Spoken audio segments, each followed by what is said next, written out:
All right. So, how are we doing Super. today?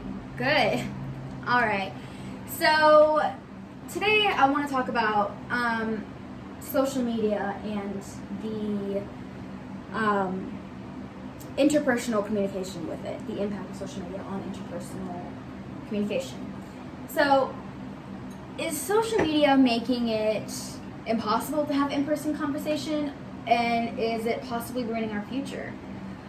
So being adolescents during a pandemic makes it really hard for us to stay off social media. And with me myself being a teenager during the pandemic, I also am on social media a lot. I've also written a research paper on this exact topic my freshman year of college. Today I'm going to be going over the lack of communication skills that you get when you always are on social media and not talking to people in person. The social media usage spike during the COVID-19 pandemic, and finally the solution to the problem. So social media today is making it less common for people to have in-person conversation. And according to Stacy Hankey, in her article, How Social Media Affects Our Ability to Communicate in 2018, she showed a survey where it showed 74% of millennials actually preferred having digital conversation, meaning text or through DMs or some kind of online chat. And 62% of people studied actually admitted to using digital gadgets while in a conversation, while being in an in-person conversation.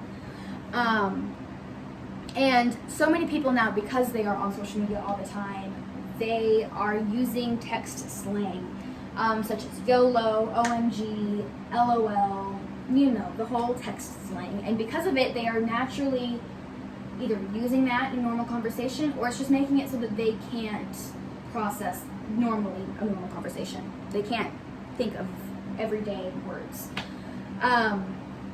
Kaylee Mee-Tan actually wrote an article called The Impact of Social Media on Interpersonal Relationships in 2018, and she talked about how people are losing sight of reality.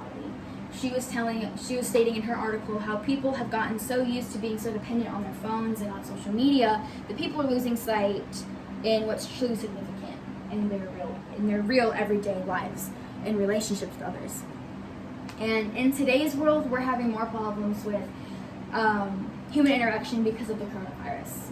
And since we're in quarantine, it just makes it so that we're on social media a lot more than normal. So, one thing that we have started because of the coronavirus is working at home. And working at home with work or with school, I went ahead and printed a graph shown on the New York Times. Ella Cazette and Nathaniel Popper actually had this in their article, The Virus Changed the Way We Internet, in 2020. And this is basically just a graph showing each of the platforms that we use when we work online or have school online. Google Classroom, Zoom, Microsoft Teams. And I color-coded each one so that you can see what it links up with. And then this line right here is the first death in COVID. So you can see since COVID started, first death, and then how it's skyrocketed since then. And since people are working at home, we also have a lot of people who just turn to social media for entertainment because they can't talk to people. Especially with public gatherings canceled, so they have nothing else to do. So I went ahead and from the exact same source as the previous graph, I went ahead and printed this out as well. So there are two sections of graphs. The top half are websites, and the bottom half is the apps. And I went ahead and color coded them as well. So we have Netflix, YouTube, and Facebook. And it goes ahead and shows the skyrocket since the first death in COVID, and then as well as the percentile that it went up since COVID started happening and how much more people started to use the platform. And there was a study held at the McLean Hospital, and they actually wrote an article called Like It or Not, Social Media is Affecting Your Mental Health in 2020. And they found out that 69% of adults and 81% of teens actually struggle with anxiety and depression because they are on social media all the time. And as someone who has anxiety and depression myself, I can vouch that it is very hard to have the motivation to actually talk to a person when you have all this going on. And it makes it really hard to leave bed and to just go out and see people in general.